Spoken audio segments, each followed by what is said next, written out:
board member will have to run for that position at the next election. So the next election is this November of 2024.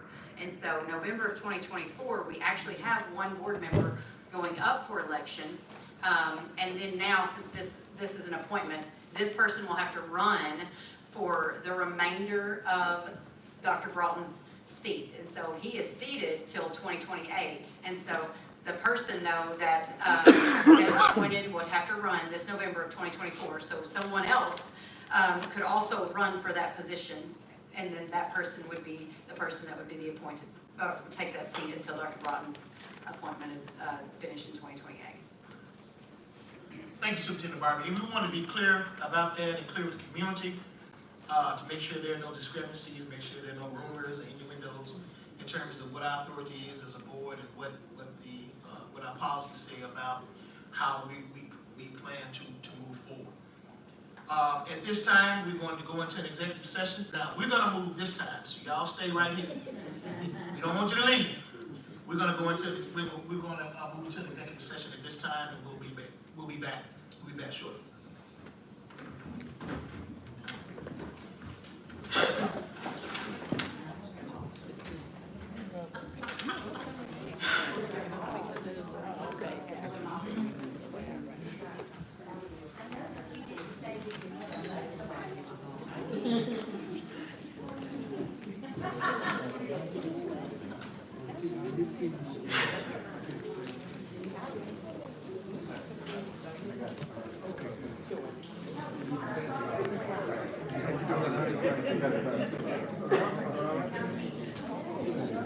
It's not showing? Oh, I canceled that. So, and I just started the next one. So I'm about to post that link. But if you go on the YouTube, it's live. Cause it's 4 people on there.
Okay, we are back.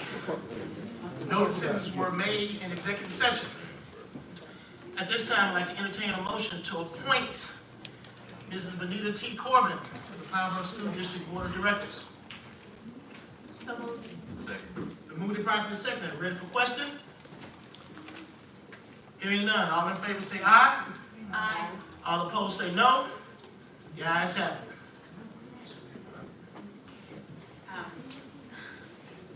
In efforts to streamline, first of all, congratulations and thank you. We're excited, Ms. Corbin, to be a part of our new, to be a part of our school board. I've asked, in case this would happen tonight, which our goal would be to appoint within the 30 days, I've asked Judge Brown if he would be present so you could be sworn in as a board member for tonight. And so he is present tonight if you would like to do that, Ms. Corbin. All right.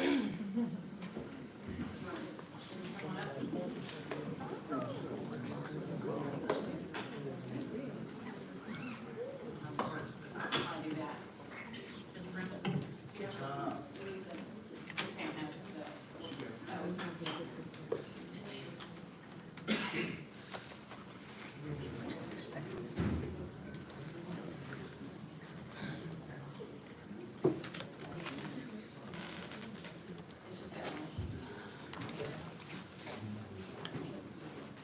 I'll tell Ms. Corbin I had an opportunity to swear in as a court-appointed special advocate. She was on the board, so it's certainly an honor. I didn't know who the board member would be. It's an honor to have this opportunity to swear in. Thank you, Superintendent Barberie and Board, for this opportunity.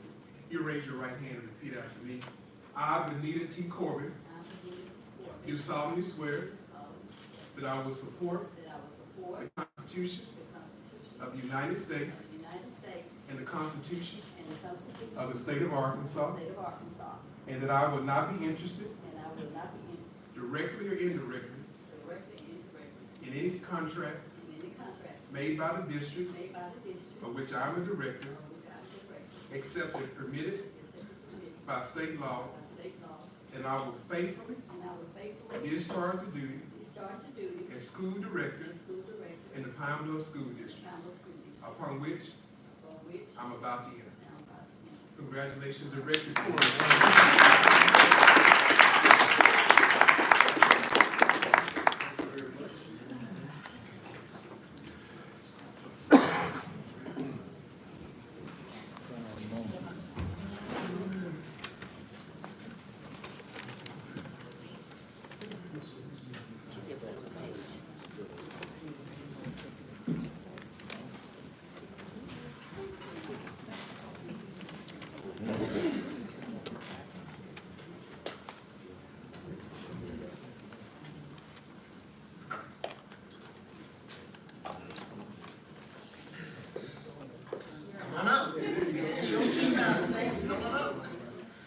And I want to take this opportunity before we move on. I'm just elated and excited to serve with one of my colleagues from UAPB. Ms. Corbin and I have worked together for several years with concurrent enrollment for students at the Pbsd School District. I know she would be an asset to this board.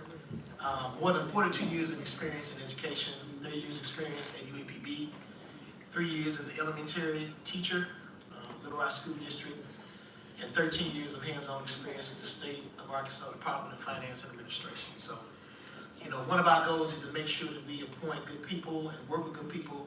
And again, we're moving forward. And so we appreciate you as a community continue to hold us accountable. And we want to again welcome Director Corbin.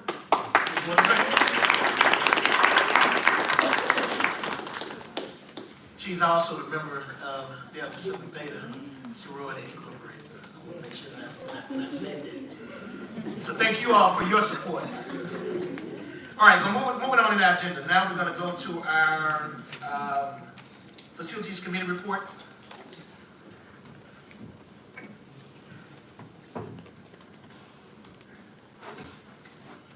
Well, good evening. Good evening. I didn't know I was on first, but we met a few times before we got out for spring break, and our main item on the agenda right now is getting Jack Roby ready to be updated for the students to move over and we've been working with East Harding, and at this point right now, we're almost ready to start the process, but we have a few little steps to check on, and once we get those steps checked out as far as the details. We did a tour.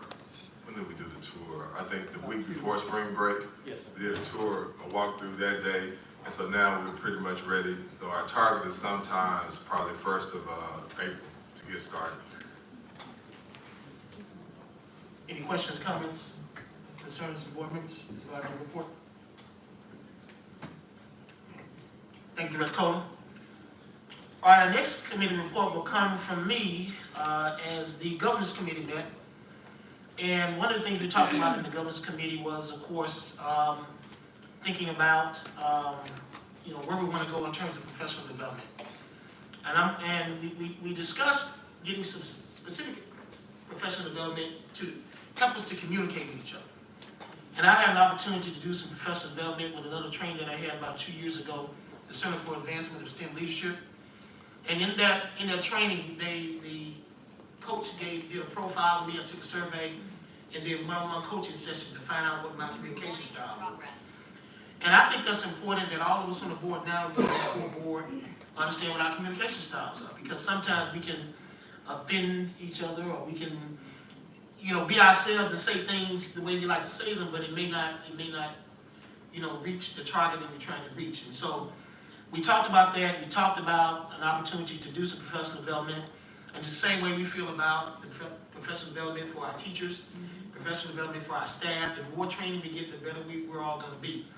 And so tonight I'm going to ask the board for their support for us to get some professional development sponsored and facilitated by Dr. Linda Liang. And the proposal is, I'll pull it up.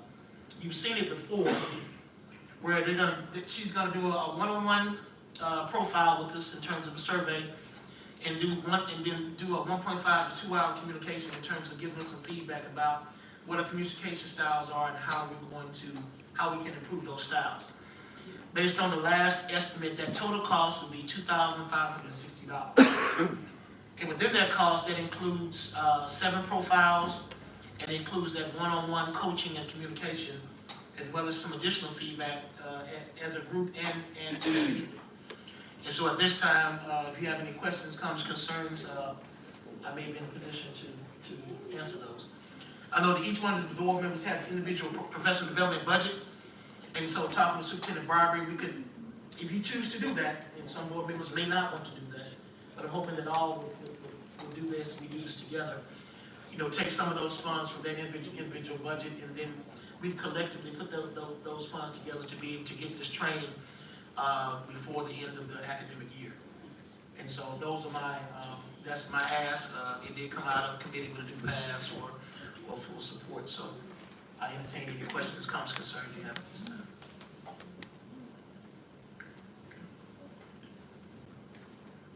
So, Dr. Rice, after tonight's meeting, I will, please, all board members that are interested and want to do it, do you want to let me know via text tomorrow, or do you want to let me know tonight? How do you want to do it? Just text me tomorrow? Okay, and then we'll sign everybody up. Okay, all right, we'll just sign everybody up. Do You we don't need have a to motion? No, you don't have to motion. Okay. It's fine. All right, that's my report. I want to thank the members of that committee, as well as the members of the finance and the facilities committee for serving. Again, we're reminding community stakeholders that these committee members are open to the public, and so Zoom has been the new deal in terms of being able to chime in, to be able to understand, to be able to give us some feedback, hear from our community partners, and we're doing our level best to be able to share those links with you, so as many people as possible can participate. All right. And I will say, I've asked the board members, so for the community would know, I've asked board members to send a specific time and date so we can go ahead and have those scheduled, that we'll have the committee meetings. And so once we get the consistent scheduled meetings, we'll have it posted on our district website under the board, where we have all of our school board information, and there will be a Zoom link that we'll put there so if you log on to the Zoom link and no one's there, it may be because the committee didn't meet that day, but we're going to go ahead and have them set in the calendar just in case. So it'll be public. Thank you. All right, if there are no other questions, comments, concerns, we're gonna move on with our agenda. The next item is the adoption of minutes. 2/26/2024. Do any board members have any questions, comments, concerns about those minutes? I have just a minor correction. For the finance committee report, it did say that we reviewed the financial policies and procedures, but the minutes did not reflect that they are also in the process of being updated, and that update is forthcoming. Okay. Thank you, Director Delache. Any other additions or edits to those minutes? Okay. Paying none, I'd like to entertain a motion to approve the minutes with the amendments presented from Director Delache. Been moved and properly second that we approve the minutes with the amendments or corrections submitted by Director Delache. Ready for question? All in favor say aye. All opposed say no, and it's an aye for me as well. I forgot that the last time. The ayes have it. All right, thank you. All right, our next item is the financial report. In your packet, you are familiar with the board report for period 8. That's your first tab. Then you have board report for periods 1 through 8, the check register, the bank reconciliation, which again, I'm going to continue to draw our attention to. We have a zero variance for that month, so good job. But our information that I want to make sure that you guys are paying attention to is the total building project cost. That tab just shows what payments we've made so far towards the high school building, and again, it's still just architectural payments. We did receive our letter from the department that all approvals have been made, and so the project is now getting ready for bid. So they're ready to bid the project out, so this is good news. The bond proceeds for the building, that's just the bank register or e-finance register that you have there. But that last tab is where you can see what our bond is sitting in the bank, the interest it's making, and what we've made payments on. So that's just keeping you updated of what that building fund is right now based on the bond proceeds.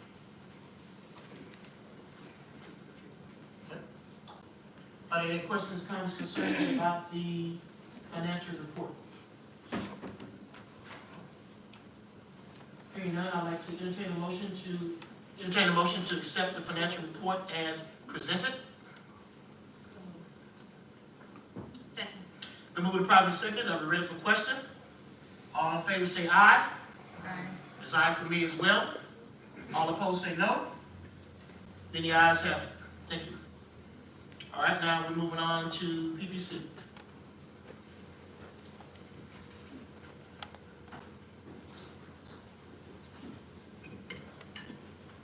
Good evening, everybody.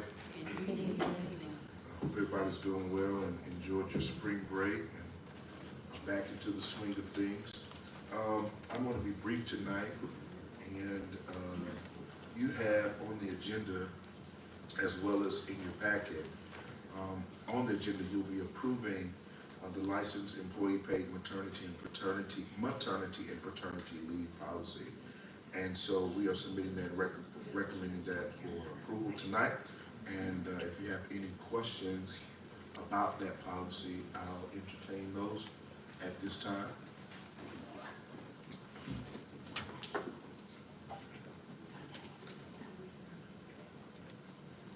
Yeah?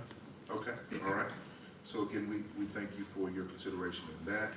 We've also been in conversation with Superintendent Barbery and her team for the salary schedule for the 24-25 school year. And so we're still reviewing. And so hopefully we can jointly recommend a salary schedule for you within the coming days. And so that's all that I have on the certified policy committee side. But tonight I want to introduce Ms. Deborah DeShazier. She is now the, here she is. Come on. Ms. DeShazier is the rep for, or the lead for the classified certified policy committee. And so she's kind of stepping in mid-year, a little bit later towards the end of the year, but she's stepping in into some big shoes. And so y'all give her grace. as she tries to get things going. So I wanted to introduce her tonight and allow the rest of this time to go to work. Good evening. Good evening. My name is Deborah DeShazer, and I am a school nurse at the Pine Bluff Junior High School 7th and 8th grade campus. And I am the chairperson for the Classified Personnel Policy Committee. And I was voted in that position when the current chairperson, Mr. Martin Golden, resigned a few weeks ago. The committee, we have been meeting, and we have been working on a couple of things. One of the things we have been discussing and working on is the use of force policy for the upcoming school year. And it was presented to the committee by security, but it's still being worked on and it's not in its completion. We also worked on the classified salaries changes, and there were a few classified departments that did submit their proposal to the committee. And I have given those proposals to Superintendent Barbara Reed for review, and I'm just waiting for further conversations with her. I would like to say thank you for this opportunity, and it is a pleasure to meet each one of you. And thank you, Mr. Shazer, for your introduction. Oh, no, that's okay. Yeah, we all, I think I can speak for all of us, we look forward to working with you, working with the classified employees so we can move the Pine Bluff School District forward. Thank you. I got one question. What days and times does your committee meet? Is it separate from? Well, we have decided to meet together, and so we'll be meeting together. But if there are things that specifically directed toward certified or specifically directed toward the classified, we will meet separately if needed, but we will be having our meetings together. Any other questions, comments, concerns? Thank you so much. Thank you. All right, our next agenda item is the superintendent's report. Superintendent Barbara. All right, as part of, there we go, as part of my superintendent update, and you can't really see it from there, we have several things on the agenda, but I want to start with some things that we're going to look at as far as student support. And I think we have a Zoom. Mr. Sims, can you start the Zoom? I have someone, it's called the Seamless Transition for Arkansas, which is a STAR grant, and it's for our students transitioning from high school to the workforce that are our students with special services. Is it working? How do you want it to go? Will he be on the big screen? Okay. And so I have Dr. Brent Williams. Will be zooming in. Or he is. He's been waiting. So let me see. And I'll just say, board, this is from a presentation that I went to, and they asked to be part to share with Pine Bluff School District, and so it's also something that they work with through UAPB because it's from the U of A system. So, can you guys hear us? Yes. You're a little upside down. Maybe just have to hear me and not see me.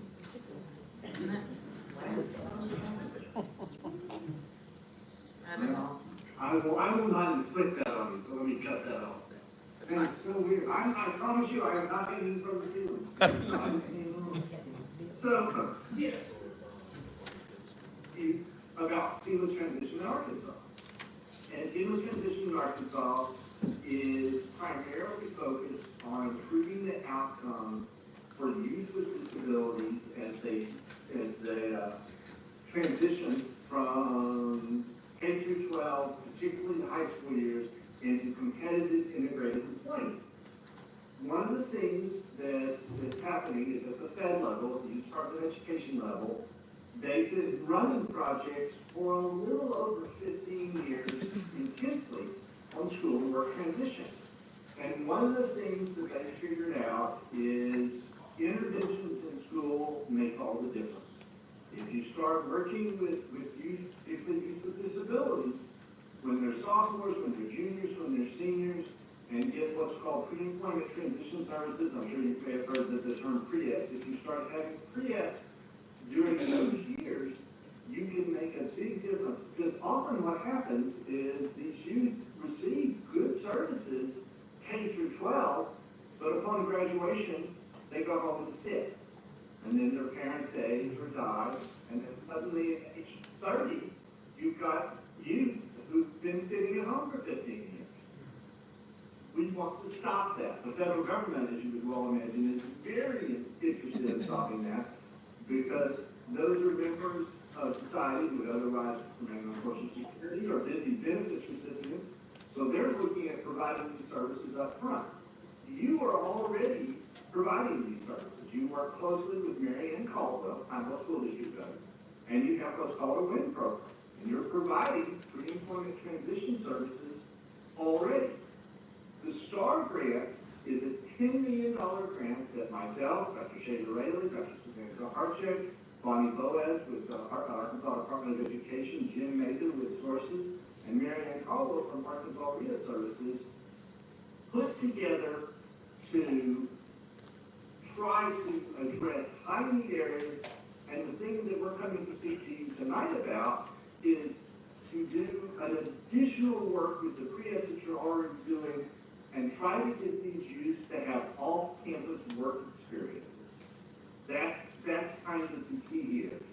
All of the research shows that while on-campus work experiences are important and they help develop soft skills, they help develop the skills that are necessary to engage in employment, if you look at 3 and 5 and 10-year longitudinal studies, and you look to see if youth with disabilities have competitive integrated employment, the thing that seems to be the hallmark of that, the factor that really seems to be the most influential, is off-campus work experience. So we're coming to you tonight to ask you to participate in seamless transition in Arkansas. And how this will work is we have additional funding to help pay for. In fact, what we're doing is the exact same existing pay rate that you have for the current WIN program that you have. We're going to pay to help students have off-campus work experience, because that's what the federal government, the U.S. Department of Education, that's what the Rehabilitation Services Administration, that's what they're saying. That really is one of the big objectives of this grant. Now, we also know that off-campus work experiences is work that takes place off of school. And finding employment, finding employers, finding folks that are willing to do that is a big ask. And so we won't be asking you to do that alone. And I'm going to introduce a couple of my colleagues, and have to say Dr. Shayla Rayleigh will be talking to you about the career councils, which is the way that we're going to be bringing in these community opportunities and really hoping to do this kind of job development. And then I'll introduce you to Amy Oswald, who's the project coordinator for this project. She runs all the day-to-day operations. So, Amy, why don't you tell me a little bit about yourself, and then we'll let Dr. Rayleigh talk about the career council. Hi everyone, it's so nice to be with you tonight. My name is Amy Oswald, and I am currently finishing up my doctoral studies at the university, and going to be the project coordinator for STAR. I'm very excited. I was a special education teacher for 21 years in the Delta, and spent a lot of time working in transition. Transition is really my passion. It's what I think every student needs. And, it was my pleasure to get to work with students and their families to help them plan for life after high school graduation. I also, have experience in starting a pre-ed service and running a pre-ed service. So I'm really excited to get to partner with schools to help bring those experiences to their community and their schools. I think that's all I have. Thank you, Amy. Hello, everyone. My name is Shayla Rayleigh. I'm an assistant professor of special education at the U of A at Fayetteville. I'm very excited to talk to you about the Seamless Transition for Arkansas project, or the STAR project, like Dr. Williams said. So part of the project that I'll be overseeing is specifically focused on setting up career councils. Career councils are really focused on how we can empower the community to come together with a representative group of people to problem solve issues related to transition. So like Dr. Williams said, we know that off-campus experiences are hard to coordinate. So how can we really not just come in there, provide funds, and then leave once the project is over, but how can we really provide infrastructure and support for the community to really problem solve how to make these off-campus experiences happen with funds, but bring people together to really problem solve to make those things happen and really create this collective self-determination culture around the transition and the transition to adulthood for students with disabilities. So the career councils will be representative, comprised of employers, family members, youth with disabilities, special education teachers, really people who have a stake in the community and that are already involved in this work. So faith community leaders, Pbsd counselors, the list really can go on. And what we will do is really support them through a 5-step process to understand what are strengths of the community related to transition, what are areas for growth, how can they really map those assets and support them in doing that through digital asset mapping. And then they'll plan an event, which might be an employer awareness event. It might be an opportunity for families to learn about services and supports in the area. We really empower the councils to decide what that event is. And then they collect data based on that event, analyze what went well, what do they want to adjust, and then we support them in planning for sustainability. So that's a very quick snapshot of career councils, but overall, our goal for the career councils is that we want to invest in the community so that they have that power and those skills and abilities to then continue to problem solve emerging needs that come up related to transition. Dr. Reddy, do you want to cover ECHO model or you want me to? I'm happy to, sure. So another part, so there's really 3 parts of the STAR project. So first, like Dr. Williams mentioned, is enhancing pre-employment transition services through those off-campus experiences. The second is what I mentioned around establishing career councils, those community-based career councils. And then the third is using a virtual professional development model called the ECHO model, which has had a lot of efficacy and effectiveness in the health-related field. And what we're doing in this project is bringing it to the transition field. So ECHO is really used as a way for people to collaborate and engage in professional development when they are in different areas. And so we will have different levels of ECHO models and ECHO groups. So that might be a state level group. There might be one that is then just focused on our career councils, one that's just focused on maybe all of the regions that we're going to be focusing in on. So we're really trying to think about all the aspects that are really needed to enhance transition, which is on-the-ground supports for students, enhancing those pre-ed services, community-based supports through career councils, and then really that higher level support related to bringing people together virtually across the state to really problem solve some of those larger issues. So kind of thinking about all those issues related on a macro level, meso level, and micro level. But Dr. Williams, if I missed anything, please fill in. You did spectacular. So that's STAR in a nutshell. Were you to choose to participate, the next steps would be, we're meeting, this is a funded project, and we have to look at year 1, year 2, year 3 ongoing expenses. And if I didn't mention before, this is a 5-year project. We're in year 1, and like so many of the Department of Education grants, the first year is a planning year. So all of this would start in the fall semester. And as we told everyone, we've spoken with 16 other schools that right now plan on coming on board. And what we anticipate is during the fall, you'd be continuing on with pre-ed curriculum, be assessing students, what are they interested in, what are their skill sets, determining what a good fit off-campus work. And then we expect the off-campus work experiences to take place in the spring.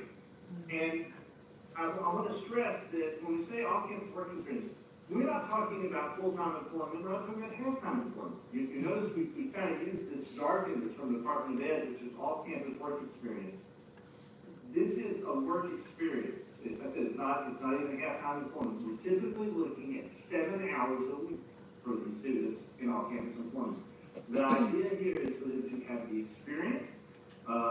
They'll be paid minimum wage or above. Arkansas Rehab Services will be paying their wages, so this will be no cost to the school whatsoever. Arkansas Rehab Services will pay their wages, which is also benefit through the additional benefit of that is that's a very good incentive for employers, knowing that they don't have to pay the students' wages. So we expect that to take place, curriculum in the fall, off-campus placements in the spring. The next steps that we come to talk to you about is if you choose to participate in this program, we need a head count for the number of students that you'd like to participate by about the second week in April, because that's how long it'll take us to draw the paperwork, send out MOUs, get all the financial payments that you set up through ARS. That would be the next step. So with that said, we'd be happy to answer any questions you may have. Thank you. Any questions from directors? I do have a question. So for the 7 hours per week of work experience, is the program also covering the cost of someone to monitor the students while they're at their work-based learning locations? All right, so what we'll have, the short answer is no, but no is not enough of a nuance or correct answer. So ARS will be in charge of coordinating the pay, coordinating, working with the employer. If a student has been determined to require additional services, ARS will provide job coaches and provide those as part of the service provided through ARS.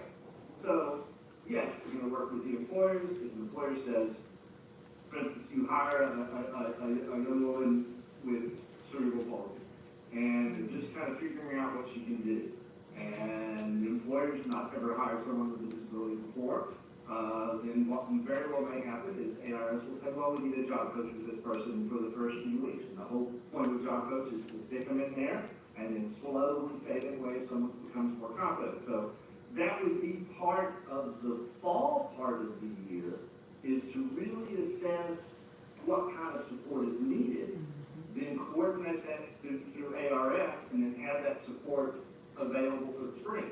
Amy's had direct experience with this. Amy, you want to talk a little bit about that?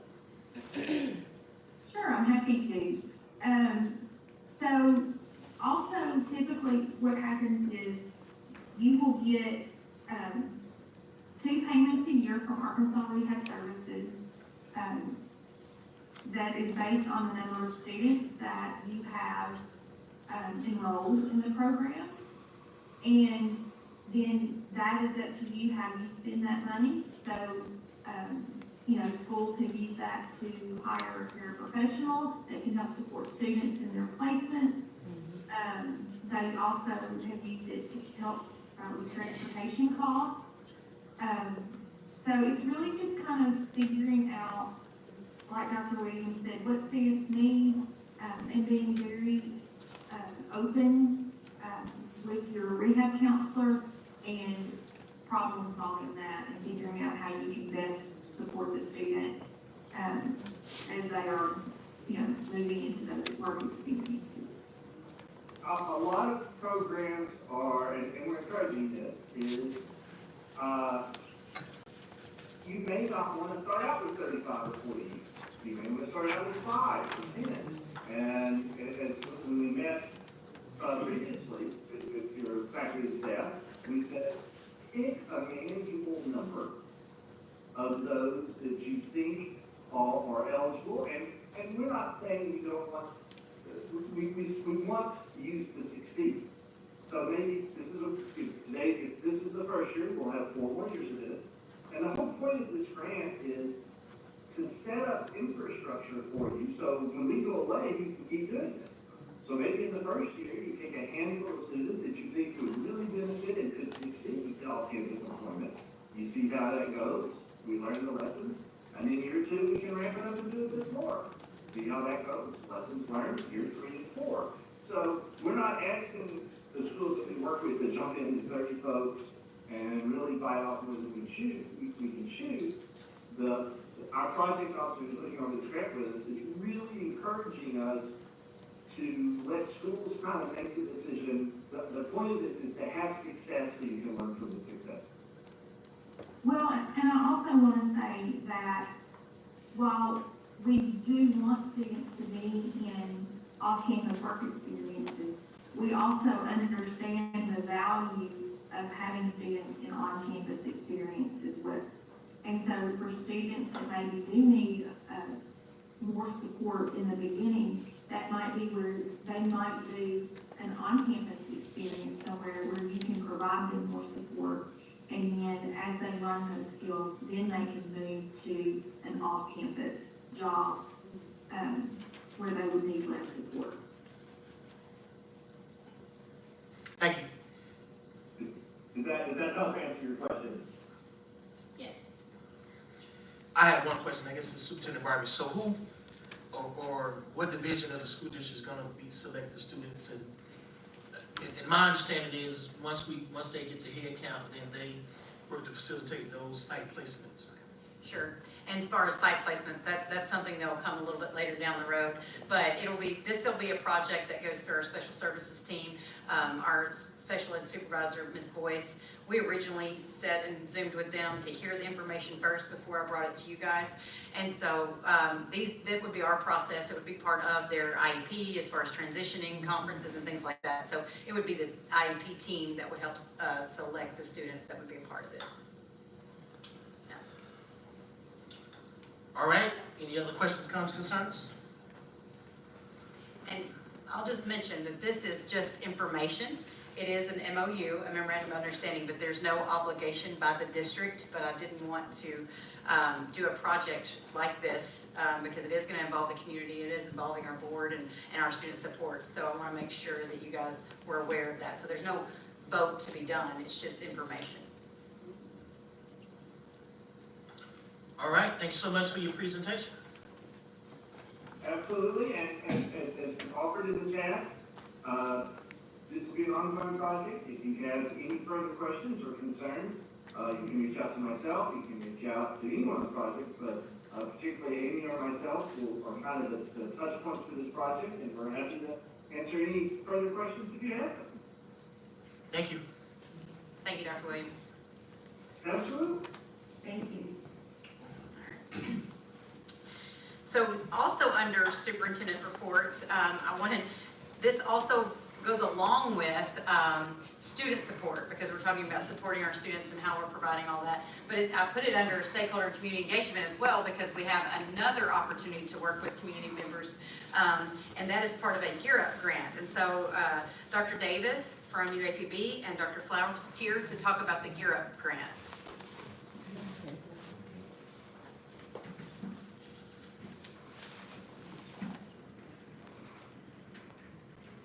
Good evening. Good evening. Thank you all so much for allowing me to be here. My voice is about gone. I flew in from Georgia and ran right into the Arkansas weather. A little bit of time ago. But I am a retired educator at the district level, teacher, coach, many years, with over 35 years of experience in education. Upon my retirement, my wife and I decided that we wanted to start an organization that would help our underprivileged youth. And a lot of that work involved restorative practices and getting away from the punitive motive.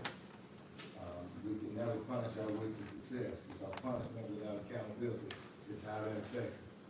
And also dealing with disproportionality. So we partnered with the group Spectrum Research and Evaluation out of Utah. And right now we are working with high needs districts in Florida, Alabama, Georgia, and we're about to get in Jackson, Mississippi as well. So the Gear Up grant is the information Dr. Davis passed you. This is an opportunity to write a 7-year grant. And it's gaining early awareness for college readiness and preparing our youth for post-secondary options, whether it be the military, whether it be technical, or whether it be higher education. We do realize that all of our young men and young ladies will not go to college, but there are post-secondary opportunities for them to make it happen. So with that being said, the grant is 7 years, and not only would it partner with Pine Bluff School District, the school districts surrounding it, but if given the opportunity, Pine Bluff would be the fiscal agent. And in the grant, there are opportunities to hire project directors, coordinators that coordinate the activities at the school, and the grant is written by Spectrum Research and Evaluation with over 25 years of experience in writing grants for high needs districts. And the number one component is that all the districts have to be at least 50% free and reduced lunch and have the need. And our part comes in with the education board in terms of teaching our students to be accountable for their behavior and getting them, because if we can't keep them in school, they're not going to graduate. And we have to find different measures to keep our students in school. So the Gear Up program offers a lot of opportunity for that, and it's 7 years. It will be a 7-year grant, and if the district decides to move forward with it, the grant writer, the company will write the grant and sign an MOU. If it's not awarded, there's no problem. The grant pays for everything. It pays for programming, it pays for the evaluation, and it goes directly in line with Dr. Rice, what you said about communication. A lot of the issues that our young men and young ladies have because they don't know how to effectively communicate. And they're often misunderstood, which leads to punitive measures. And I like to say this whenever I speak. When our children don't know how to read, we remediate. When they don't do math, we remediate. When they don't do science, we remediate. But when they don't know how to behave, we punish them. Something's wrong with that picture. And I could be sitting down. God has blessed me tremendously. But after 35 years, I'm still going strong because I want to help the students and the parents in our community. One of the biggest things that this program offers is parental engagement. So bringing the parents in to help mitigate some of the issues with the students and cut down on the number of suspension. And it also ties directly into the STAR grant in terms of disproportionality and preparing our young students for success out. So it will start in the 6th grade and it will follow them all the way through their first year of college. And with the grant, you have to have an institution of higher education. And of course, UAB would be that institution. So that's kind of it in a nutshell, and a lot of the information that you have there. I don't want to bore you with a whole lot of it, but I'm in person, and I'm not upside down. So at this time, Dr. Davis, if you don't have anything, I would entertain questions, just so I run it, that it goes directly in line with everything that's being said. So it was good for me to come out to try to do something. Well, thank you, Dr. Flowers, and I'm excited. My colleague, Dr. Davis, excited for UAPB as an IHA and excited for the Pine Bluff School District. And, we decided to go forward with this, which, to me should be a no-brainer. But that's just my opinion. I like the snapshot that you gave. And I've never worked on a project where somebody would write the grant for me. I just have never had that opportunity, and I think that's one of the really big caveats. And I think you said that this organization has a track record of getting funding. If you look on that flyer, over $500 million over a 27-year period. And the bad part about it is it's been a secret. A lot of people have written the grants and they've used it for research, which has not really helped our kids. Understood. So it's kind of an untapped commodity. Understood. Thank you so much. Any other questions? I have a question. So if we don't get the grant, there is no fee. But if we do get the grant, what would be our obligation to? It is a 50-to-1 match. No monetary. It's all in-kind service, which is facilities. They have a great plan for facilities, personnel to offset all of that. So any community organization, whether it be Boys and Girls Club, whether it be UAPB, whether it be Just Works, whether it be the local churches, whatever the case may be, anyone who receives any funding whatsoever, they still have to provide double the services to offset that match. What is the grant writing entity, do we have an obligation to the grant writing entity for compensation if there is an award? Yes, and that is 15% of the grant. But it's a lot because it may seem like a lot, but it's a lot goes into evaluating this process. Okay, so it's basically, you agree to have them be the evaluator as part of it. They're written into the grant. Yes, ma'am. Okay, so it's not a separate fee. It's not a separate fee. Everything, the writing and the evaluation, so you know they're gonna do their job because if they don't, no one gets funded, including them. But that's a great question, great question. Any other questions, comments, concerns? I do have a question. So, May 7th is right around the corner. Yes, so we need to move very quickly if we're going to do this, and that's my reason to be here, to try to convince you all that we need to move expeditiously on this, if, not to steal more than feminine word from me on me, but we do need to kind of move expeditiously if this is a task that we want to undertake. What is the process typically taken in communities to move forward? I mean, is it like a committee that's established, or how does that work from point A to point Z? Point A is the grant writing team will communicate with the superintendent, she'll put a task force together, and then we'll start collecting the data. Collecting the data that we need, fear-reduced stunts, graduation rates, and things of that nature. And they have a grant writing team, and they're communicating back and forth. And then you have to get everything uploaded and submitted. So once we get the okay to do it, then it's just communication with that team that the superintendent puts together, whatever committee that is, and then your hands are off. The only thing we need is the data. Okay, so there is a specific model Yes. that is replicated in all of the communities, so we're just basically adopting that model and reconciling our administrative processes or whatever to that model. Yes, ma'am, and with that being said, the coordinators will actually coordinate the activities what the student needs, so they don't just tell them what to do, so they get direct input from the administration of the school. What do we need in terms of getting our graduation rates up? What do we need to do in terms of getting our algebra scores up? What do we need to do to provide post-secondary opportunities for our kids? So it's not, it is a model, but it's specific to the community and the needs of the district. All right, hearing that information, times of the essence, are board members comfortable with entertaining a motion to participate in this project? Okay. All right, at this time, I'd like to entertain a motion to participate in the Gaining Early Awareness and Readiness undergraduate programs, Gear Up. So moved. Been moved and probably seconded and ready for question. All in favor say aye. Aye. Aye for me. All opposed say no. The ayes have it. Thank you. Thank you. Thank you. And as part of, if you notice, we didn't really have superintendent recognitions today, but we do. I just wanted to save it for part of the superintendent information because I'm very excited. We had our career coaches work with our students at the high school for our Be Pro, Be Proud, and I've asked them to come and talk about that so that we can share that with everyone. So, thank you. And we have some students here. One, two. All right.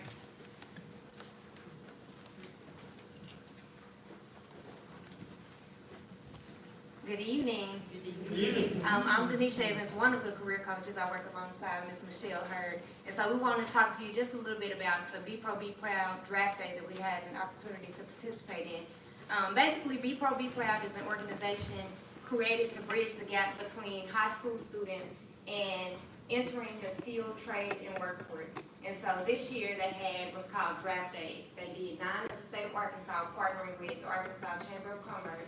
And it was an opportunity for students to interview with manufacturing companies and all kinds of skilled trade organizations and companies so that they can have job opportunities, basically. So what we did as career coaches, we prepped our students by setting up mock interviews, we had resume workshops, and we did all of the things to have them ready to sit across from employers when they actually enter the event. I won't take too much time, but I do want to let you know that our seniors received high praise from the Arkansas State Chamber of Commerce, from the Be Pro, Be Proud team, as well as our Jefferson County Alliance and Chamber of Commerce, because they were the best dressed. They were top notch when it came to career readiness. Everything was on point. They were the first to enter the interview room, and they were the last to leave because that's how seriously they took it. And as a result, we took 14 graduating seniors. All 14 were offered 2 jobs or more, or second interviews. And we're talking about companies like Lexicon, Central Maloney, Riceland, so not your typical fresh out of high school career. They're actually on a career path. But I want the students to have an opportunity to tell you what their experience was. So we have Mr. Keaton Daniel and Micaiah Williams.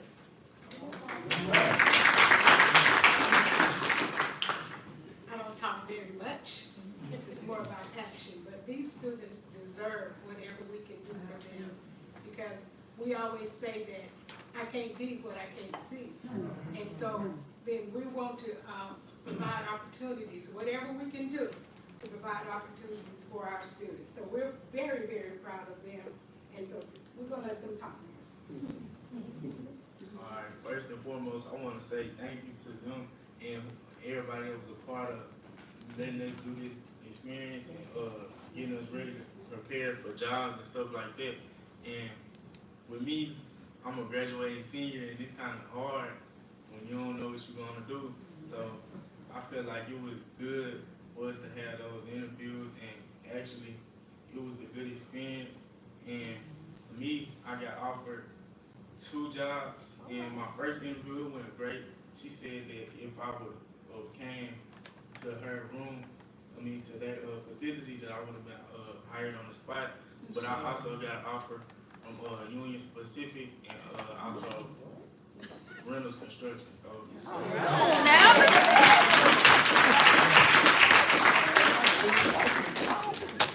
Hi everyone, my name is Kylie. I'd also like to say what Keaton stated. Thank you to my career coaches and everyone that was involved in Dr. Wilson and letting me have this opportunity. I would like to say I came into the room very close-minded. I actually signed up and I wasn't sure if I could do both this and college, but most of the people that I talked to, they aware of me that I could do this and also college, so that was very good for me. And most of the sites that I talked to, I was offered 4 jobs from Lexicon, Monday, Reynolds Construction, and one more I can't remember. Sorry. It was a very good opportunity for me. It was very eye-opening, and it gave me a lot of more options for during school and after school and during college. So I was really grateful.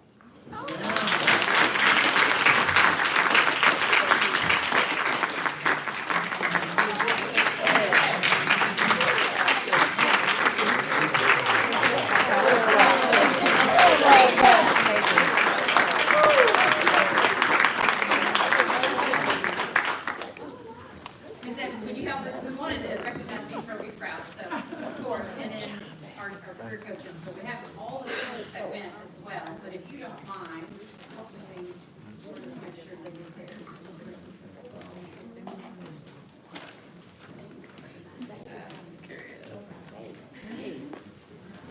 And Mr. Carlock, you got to visit that day, and what did you hear when you walked in the building? I was so interesting. Would you please share that? Because I don't know if our students know this or not. Well, when I came in, there were students from other counties. I won't mention them. Well, never mind. Just some other places. And when they saw our students, they were like, I'm going here. They're the state champion. So they were like fans. And they said, you think we can have some pictures? I stuck my chest out. But I do want to speak on our students. They just represented our district very well. Ms. Hurd, Ms. Evans, y'all do a good job at preparing our students. And these 2 ladies, they look meek and mild, but let me tell you, they kind of jacked me up. I felt pressure. I had sweat beating up on my head. They said, we value sports. We pay a lot of attention to sports as a district. However, there are so many things that are going on with our students that are preparing them academically, preparing them for the next level for career or college readiness, and we need to shine a light on it. So, Dr. Barberie, completely agree. And yes, we do. So, thank you, ladies, for jacking me up. And that young man right there, he has a plan. So, I want to get a picture with you before. All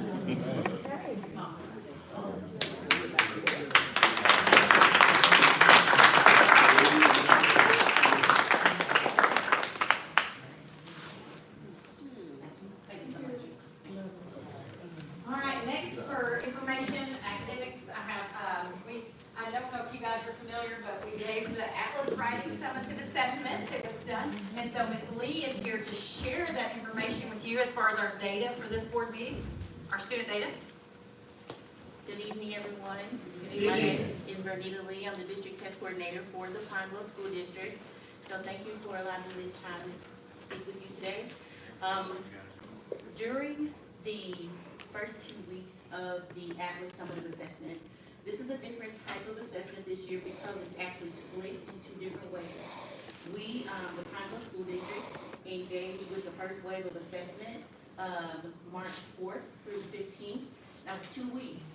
So we had literally 2 weeks to test 1,800 students who were eligible for that particular assessment in grades 3 through 10, with the focus being writing. It was only over writing. So this data that you're about to see, with this caveat, this is preliminary data, okay? So our finalized data will not be available until, of course, all of the assessments have been given, and our next wave of assessments will occur here in the next few weeks, starting April 15th and expands through May 24th. So this is the data that we have for our writing assessment in the Pine Bluff School District. This is a breakdown per school, and just to put you in the mindset of context, every school in the state of Arkansas is expected to test 95% of their general population that is eligible for the Atlas Summative Assessment. As you can see, this is a breakdown by school, and then we'll do a holistic view by grade level. But this is Broadmoor, and as you can see, we exceeded that 95% in every grade at Broadmoor Elementary School.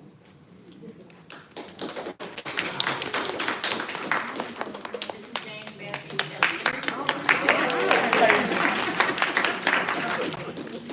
James Matthews at 100.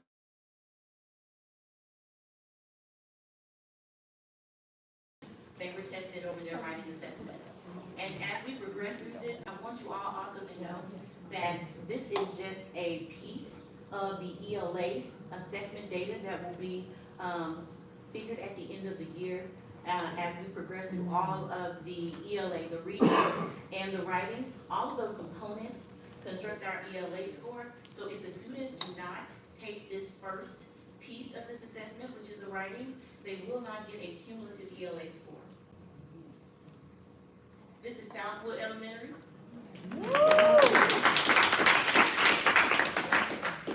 This is 34th Elementary.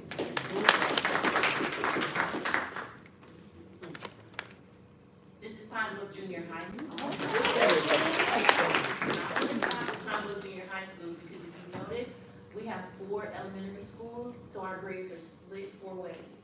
However, at Pine Bluff Junior High is when they all come together in one cumulative grade. So for each one of those grades, you're looking at approximately 236 kids in each grade. So at Pine Bluff Junior High School, they tested almost 800 kids. So when you see 98%, I just want to give a shout out to my building test coordinator team. They are outstanding. And they push forward because, as we all know, this is a new assessment. And so it also landed on the teachers this year, where in times past, we were the ones who actually set up, administered, but the teachers actually had to administer the test according to state guidelines and regulations, and they did a great job. This is Pine Bluff High School. At Pine Bluff High School, the only grade that is assessed, of course, is 10th grade, which falls into that Atlas cumulative community. This is the Jack Jones Juvenile Detention Center. This year is the first year since I've been district test coordinator where we had to test our scholars and the Jack Jones Juvenile Detention Center. This is a tedious process in that those students do not become ours until they are housed there for at least 10 consecutive days. So students are coming and going every day. So to catch them and capture them for testing was a feat in itself. However, there were 30 students there in grades 7 through 10, and we were able to test 30 of them out of 31. And so we tested 96% of those students. Here's an overall breakdown per grade level for every grade in the district, cumulative of all of our elementary schools.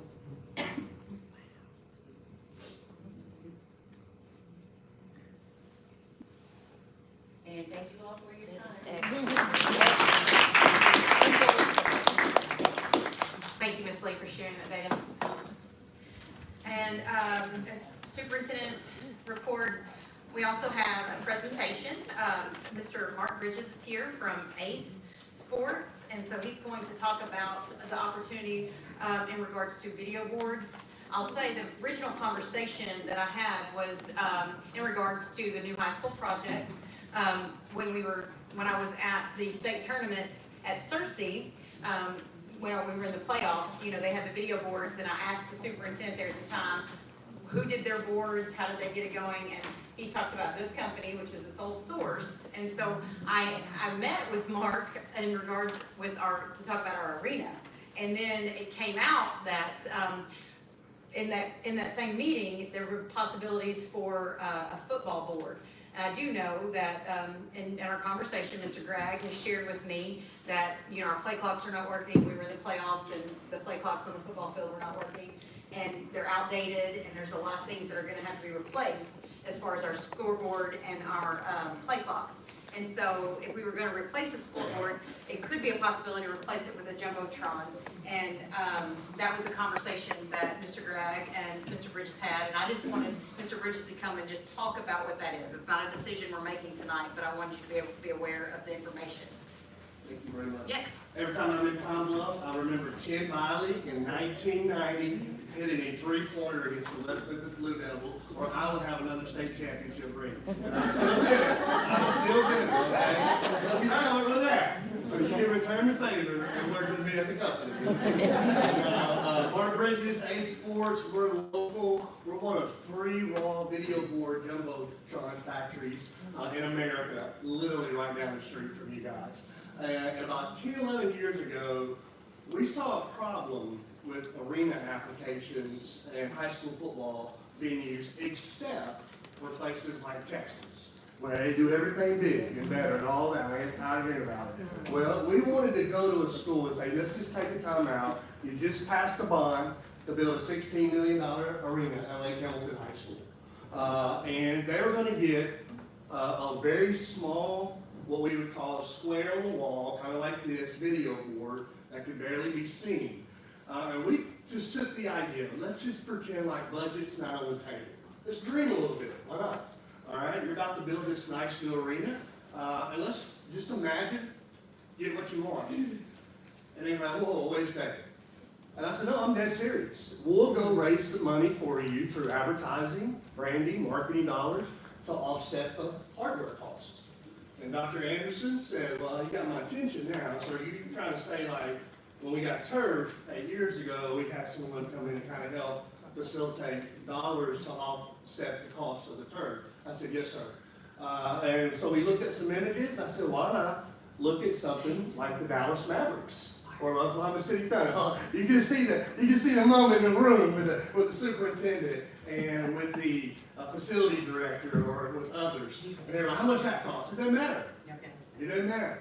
Let's just imagine if you were able to get something of that magnitude. It's like Hamilton High School 10 years ago. Can you stand maybe this way or that I'm way? in the way. Yeah, the board wants to see that. Okay. Let me go over here. Let's not go up there, if that's okay. And so anyway, this is their application. We went out and we raised money. We had a couple of board members that were a little cynical at first, just to be honest. And well, what did that cost? We took a $60,000 to $80,000 application to $1.2 million. They were in the black plus in year 2 after this application began to pay for itself through advertising dollars. They would have never had this idea until we came to the table.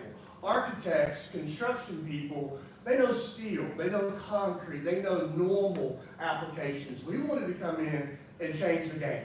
And that's exactly what happened about 9 years ago. Now our company has raised over $35 million in 8.5 years for high schools to just take a peek. Just look at what if we looked at option A, that is our option A now, and landed on option B. So one of the newscasters from KTV came in and said, I cannot believe Lake Hamilton's arena. Look at the video board, it's FedEx Forum in Garland County. Why I want to help you see this vision is when people come to Pine Bluff, they won't say, have you been to Bentonville? Have you been to Texas? No. Have you been to Pine Bluff? There you go. And seen their new arena? And I'm telling you, it's not just about the wow, the splash, or the bling bling. That's not my point for being here. There's a merge here that I'm going to talk about with radio, television, and broadcasting, and AV tech and film, right out of your curriculum.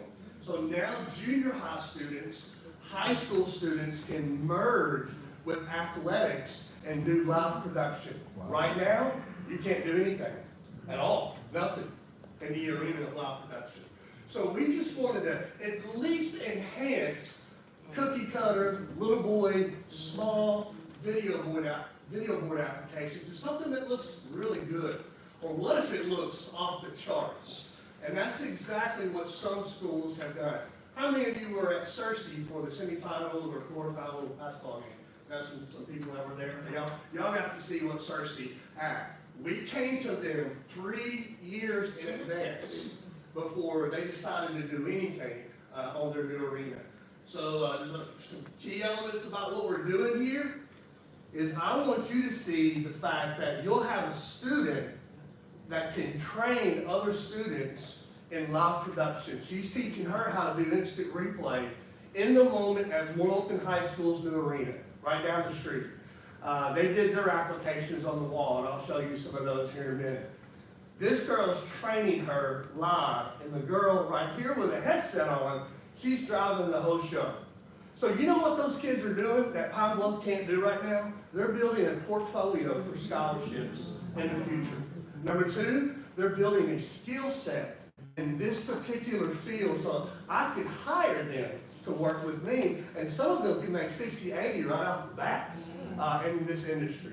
So if you can imagine, some of you are a little older, you remember when Cowboys would go live on Thanksgiving Day. Y'all remember the big turkey leg? They still do it. They show all of the radio broadcasting people. So your students now will have the ability not only to start doing that as a junior high, but now they can actually build that portfolio as a high school student, and that carries them on to the skill set of the real world.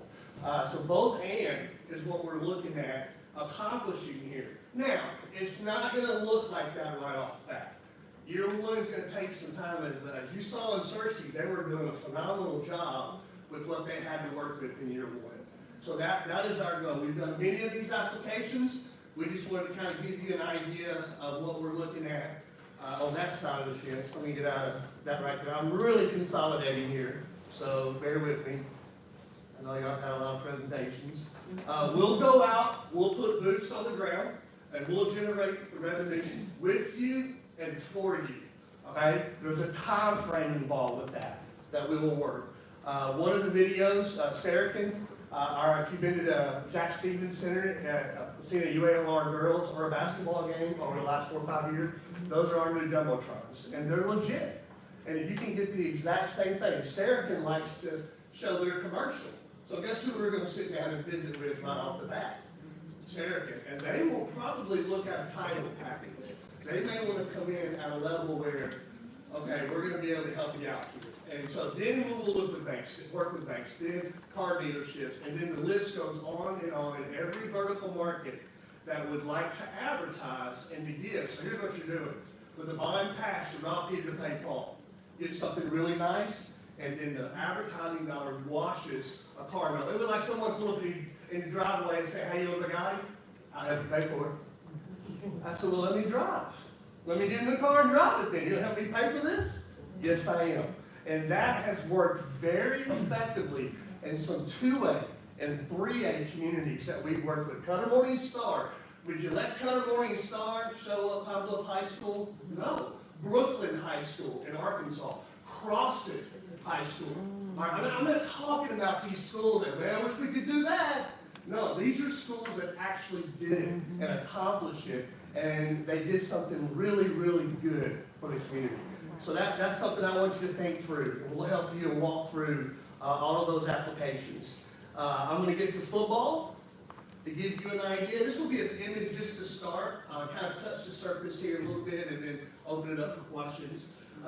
You are actually going to have a video board for football if the board approves it over the next few months, identical to what University of Arkansas or the NFL has. It's just a smaller scope.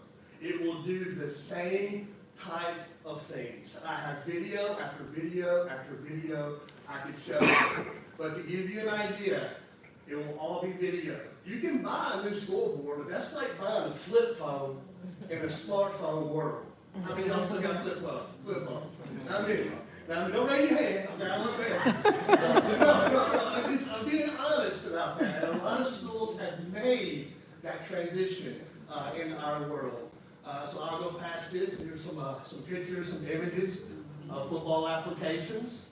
And I want to get into those a little bit more specific because I think a video will really kind of help clarify that. Here is one particular example.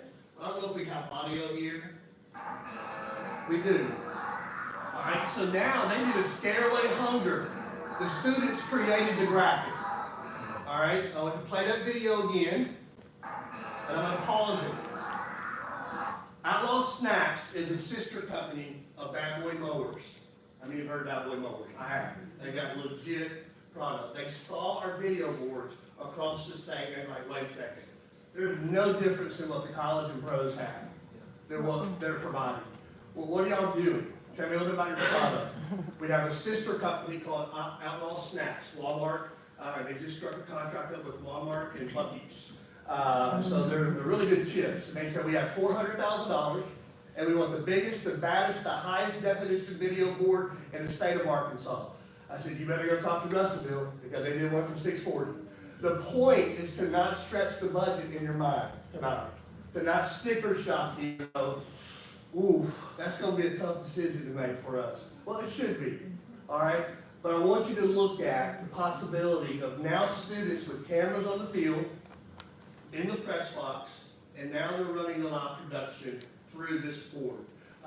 It becomes a scoreboard. You got your advertisers here. They said we wanted to seal up that spot for 2 years because we're the title sponsor and we're going to pony up the most money. We said, Captain, your next video has a commercial, Mercy Hospital. We'll talk to the hospital that's local here. And then you can see.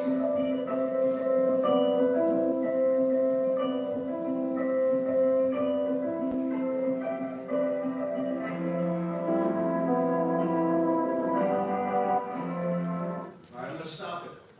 These sponsors each gave $60,000, $10,000 a year over a 6-year period. All right? Think with me. What is the ROI long term? Here's the question I can't answer for you. I'm not Nostradamus. The board will pay for itself. My question is, how long will that take? Will it take a year? Will it take 2 years? Will it take 3? 88 to 92%. Here's your data board. Now we have it. 11 years ago, we didn't have it. It was like a dream and kind of hoping that we could go raise that kind of money and then build a portfolio and go, look what we did. Well, now that has been accomplished, 88 to 92% are in the black within year 1 on all verbal commitments and dollar amounts that are being pledged to Pine Bluff School District, not A Sports. We don't take it back. So there's 2 things here I want to make sure I solidify in your mind. Number 1, we don't charge to help you generate a revenue stream, a revenue platform to offset the cost. Number 2, we do not take a percentage of what Pine Bluff community or corporate headquarters out of Dallas or St. Louis or wherever and has a local branch here. If they choose to pledge and give, it's yours. I had Trent Dilfer, former Super Bowl quarterback, who's in this brochure here, pull up his chair and got right in my face and said, how do you make your money? He said, because that's really too good to be true for high schools across the country. I said, Trent, it is, isn't it? I said, you know how we make our money? We make our money on the board.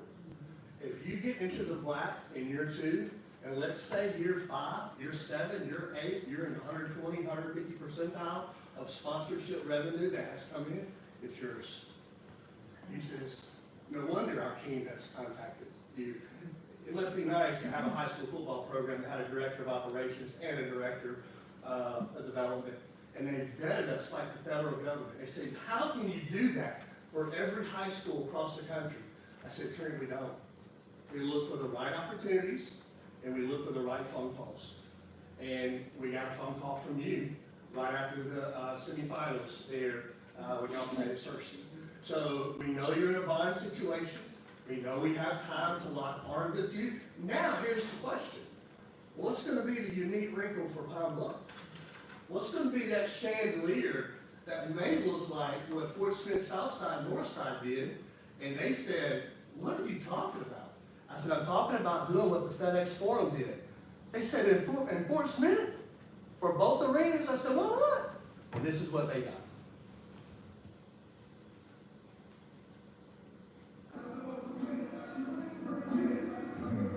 First ever in America, 3 years ago, a curved radius for the stat panels, just like the NBA.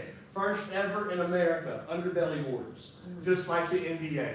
And they got a 30-foot long NBA-style sports table times 2. Theirs is only 1.4 million. Y'all take a deep breath and relax. All right, you got one, didn't you? You don't have two. And they were scared to death at first. Let's just trust the process. Put me and our team in front of people who cut big checks. Let's just be honest. Let's go have meetings with them. Why not try? You have not that you ask not. I live by that biblical principle every week. And so we decided to meet with a trucking company, the local bank, the car dealership, and McDonald's. And in a matter of 2 months, we're at $650,000 from those 4 companies. Each one, and the University of Arkansas, Fort Smith. I've got 30 more stories if you got time. I don't think you want to hear the rest of them. But I could go on and on and on. Here is your moment. Pine Bluff to maybe do something with a unique look. Maybe you want to look at a ribbon board on one side of the wall, just like the NBA. Maybe a little different shift. We've had one school in Arkansas do that, and that was Rogers High School. And I've got a lot of videos that are kind of shuffled around. Here's one that would be similar, and it becomes your school board instead of a regular traditional school board. Now you can turn it into a multi-purpose board. That's called a ribbon board that you see in the big dog venues. But we now have high schools taking a peek at those. Here's Cersei, for those of you who were not there that night. This is their 4-sided, what we call the chandelier there, the 4-sided video boards, just like the college Division I's and just like the NBA. So that would be your chandelier, and all the rest would kind of go and follow into that. But remember, that's going to partner with your radio, television, and broadcasting curriculum. That's going to come right out of the DNA of the high school academics. And now there will be students who are able to take that skill set right into the real world right out of high school. All right? And yes, you do get the bling. And you do get the splash. Why not? Why not do something nice for your community and do it right?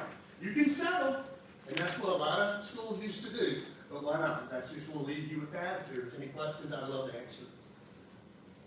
Questions? Comments, concerns? All right, thank you for your presentation. You bet. My Thank pleasure. you. Thank you, Mark. All right, that's exciting. And the last bit of information was just the election information. I put that in your packet. We know we will have board election. We kind of talked about it earlier. We will have board elections this November. And so as far as the timeline of those that need to apply for the board election in November, that's all in your packet for information.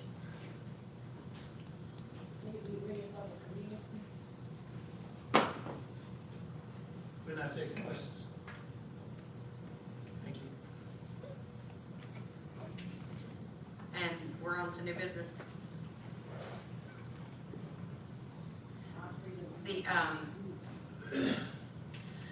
The election information is a state, what's in your packet is from the state website on how you, all the election information and all the timelines. So that's what's in your packet.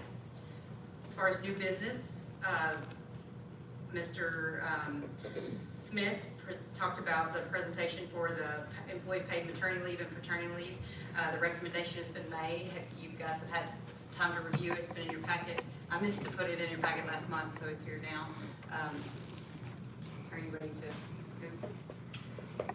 All right, any questions, comments, concerns about the licensed employee paid maternity leave policy? We reviewed this pretty good. All right. At this time, I'd like to entertain a motion to approve the licensed employee paid maternity leave policy submitted by PPC. Second. We're moving to property second. Are we ready for question? All in favor say aye. Sorry for me. All opposed say no. The ayes have it. Thank you. The next item for approval is approval for legal liability. So legal liability is for that, for our district, had a timeline, and the timeline ran out in February. So I did not realize that the legal liability ran out in February, but the provider that we were using no longer is going to provide legal liability for us. And so because they're no longer providing, we had to seek more candidates and seek that possibility. So in your packet, you'll see there were 3 people that were sought out. This Cadence Insurance is a company that it's through Arkansas School Boards Association, and Cadence Insurance, they look for the provider for legal liability. And so we are going to need the legal liability for this year, and it covers the board and the district for when a lawsuit takes place. And so the premium has been adjusted for this school year because we're going to start it after it is approved in this March, but then it will come back up again next year. We can discuss it again next year if we choose to go a different route. All right, any questions, comments, concerns about the legal liability insurance? Well, I do understand that it's something that we need to have, and of course, since it has lapsed, we're sort of in an emergency situation and we need to get coverage. But I do think that before next year, to be able to look at different alternatives, if it's raising the deductible or something like that, to try to see if we can get a better price on the insurance. I agree. Any other questions, comments, concerns about the legal liability insurance? All right, hearing none, I'd like to entertain a motion to approve, for approval of the legal liability insurance as presented. So moved. We move to property second, ready for question? Hearing none, all in favor say aye. Sorry for me, all opposed say no. The ayes have it. The next item for approval is the purchase of the superintendent vehicle as part of the superintendent's contract. You guys approved to have a vehicle for the superintendent, and we had provided some bids in the past from the state bidding list, and I was actually able to find a vehicle that was lower than the original, and so I placed that in there. It's from Crane Hyundai. All right, any questions, comments, concerns about the purchase of the superintendent vehicle? Hearing none, I'd like to entertain a motion to approve the purchase of the superintendent vehicle. I do have a question. I guess, so this is this from the state contracts list? You said this is cheaper than the state contracts list? Yes, the only 2 on the state bid list were the Explorers that were within that range, and so this, it's still considered, since that was on the list, you can still buy this because it is lower. Any other questions, comments, concerns? All right, at this time, I'd like to entertain a motion to approve the purchase of the superintendent vehicle. So moved. We move to private sector, ready for question? All in favor say aye. It's aye for me, all opposed say no. Ayes have it, thank you. The last item is approval of personnel. There were specific employment, we have 3 special ed teachers that have been interviewed and vetted. They will start next school year, but we're excited to fill those special education positions. They can't start till next school year because they are currently employed in another district, but I'd like to ask for permission to hire these special ed teachers. We also have classified personnel to be hired. We had some retirements that are coming up, and then, I see no one here, but you see the rest of the personnel list. I don't know, unless you want to go into executive session, if you have any questions. What's the pleasure of the board? You okay with the recommendations in our packet? Okay. All right, at this time, I'd like to entertain a motion to approve the personnel recommendations as presented by Superintendent Barber. We move to properly second and ready for question. All in favor say aye. It's aye for me. All opposed say no. The ayes have it. All right, at this time, at 8:22, we're a couple minutes over. We're going to adjourn our meeting. I want to thank. I'm sorry. I'd like to entertain a motion to adjourn. Move to properly second. Ready for question. All in favor say aye. Aye for me. All opposed say no. The ayes have it. I want to thank the community again for attending. I want to thank the community, YouTube land, Zebra alumni for attending. Thank you to contractors, thank you Dr. Flowers, thank you Dean Davis for attending. And we're going to continue to move the plan those.